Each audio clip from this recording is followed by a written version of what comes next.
لله الحمد لله. طبعا عندنا مشكلة نعاني منها من الناس، يعني أحيانا حينما نكون على سفر نقول للإخوة اقصر واجمعوا في الصلاة، قالوا يا شيخ لسنا بحرج ولا نعاني من تعب، فلماذا نقصر ونجمع؟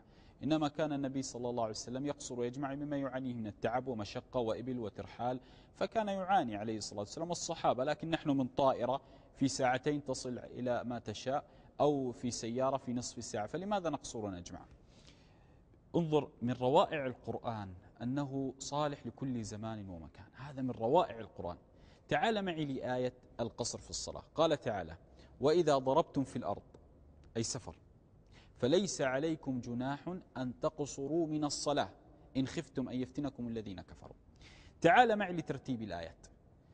الله عز وجل حينما قال: وإذا ضربتم في الأرض فليس عليكم جناح أن تقصروا من الصلاة، ليس هنا الله عز وجل ماذا ختم الآية؟ إن خفتم أن يفتنكم الذين كفروا، بمعنى أنه لا إثم عليكم أن تقصروا رباعية إلى ثنائية إذا خفتم من الذين كفروا. الآن نحن لا نخاف، نسافر إلى أي مكان لله الحمد ولا نخشى الذين كفروا. إذن هل نقصر في الصلاة؟ هذا السؤال سأله عمر رضي الله تعالى عنه لرسول الله صلى الله عليه وسلم. قال: يا رسول الله، نحن الآن في أمان، والله عز وجل يقول: إن خفتم أن يفتنكم الذين كفروا، فهل نقصر من الصلاة؟ فقال عليه الصلاة والسلام: صدقة تصدق الله بها عليكم فاقبلوا صدقته. بمعنى هذا الحكم كان مقيد بماذا؟ مقيد حينما نقصر من الصلاة الخوف. فالله عز وجل من فضله جل وعز شانه وتقدست أسماؤه أنه أجاز لنا القصر حتى في حال المأمن. هذه مسألة. الآن أنا الآن أسافر، معي رفقة، منهم من قال: لا أريد أن أقصر في الصلاة فأنا في مأمن ولست تعب. الله عز وجل ماذا يقول؟ فليس عليكم جناح. قولنا في لغة العرب حينما نقول لا جناح عليك، ليس عليك جناح بمعنى ليس لا إثم عليك. فكيف لا إثم عليك إن قصرت من الصلاة؟ هنا جناح بمعنى لا تتحرج، لا حرج عليك.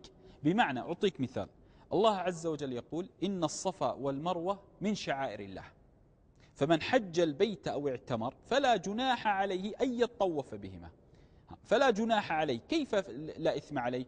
كان الصحابة بداية قبل في الجاهلية الصفا والمروة يأتوها المشركون، علم الصفا والمروة يأتيها من كان من أهل الشرك إلى الصفا والمروة، فالصحابة تحرجوا: كيف تكون من شعائر الله وكان المشركون من قبل يصنعونها؟ لماذا؟ حتى يخالفوا الذين كفروا. فالله عز وجل أنزل هذه الآيات: إن الصفا والمروة من شعائر الله فمن حج البيت أو اعتمر فلا جناح عليه أن يطوف بهما. هذه مسألة.